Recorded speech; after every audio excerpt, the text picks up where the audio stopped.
Hi ನಮಸ್ತೆ ಜನರೇ, ಮಂಡಕ್ಕಿಗೆ ಬೇಕಾಗಿರುವ ಪದಾರ್ಥಗಳು ಶೇಂಗಾ, ಕರಿಬೇವು, ಕಡಲೆ, ಬೆಳ್ಳುಳ್ಳಿ. ನೆಕ್ಸ್ಟ್ ನಾವು ಇವಾಗ ಎಣ್ಣೆ ಹಾಕ್ಕೊತಾ ಇದ್ದೀವಿ. ಆಮೇಲೆ ಸಾಸಿವೆ, ನೆಕ್ಸ್ಟ್ ಒಂದು ಜೀರಿಗೆ, ಆಮೇಲೆ ಕರಿಬೇವು ಹಾಕ್ತಾ ಇದ್ದೀವಿ, ಆ್ಯಂಡ್ ಕಡಲೆ, ಆ್ಯಂಡ್ ದೆನ್ ಶೇಂಗಾ.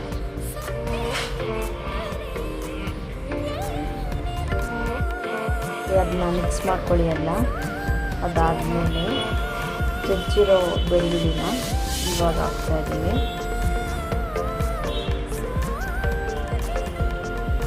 ಹಾಗೆ ಅದನ್ನು ಮಿಕ್ಸ್ ಮಾಡ್ಕೊಳ್ಳಿ.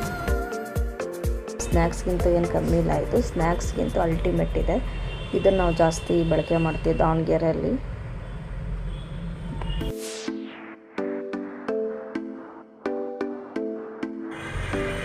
ಇವಾಗ ಖಾರ ಪುಡಿ ಹಾಕ್ತಾ ಇದ್ದೀವಿ. ಮಾರುತಿ ಖಾರ ಪುಡಿ, ಅದೊಂದು ಬ್ರ್ಯಾಂಡು. ಆಮೇಲೆ ಅರಿಶಿನ, ಆಮೇಲೆ ರುಚಿಗೆ ತಕ್ಕಷ್ಟು ಉಪ್ಪು, ಆ್ಯಂಡ್ ಸ್ವಲ್ಪ ಸಕ್ಕರೆ. ಜಾಸ್ತಿ ಉಪ್ಪು ಖಾರ ಎಲ್ಲ ಸ್ವಲ್ಪ ಸ್ವೀಟ್ ಇರಲಿ ಅಂತ ನಾವು ಸಕ್ಕರೆ ಹಾಕ್ತಾ ಇದ್ದೀವಿ.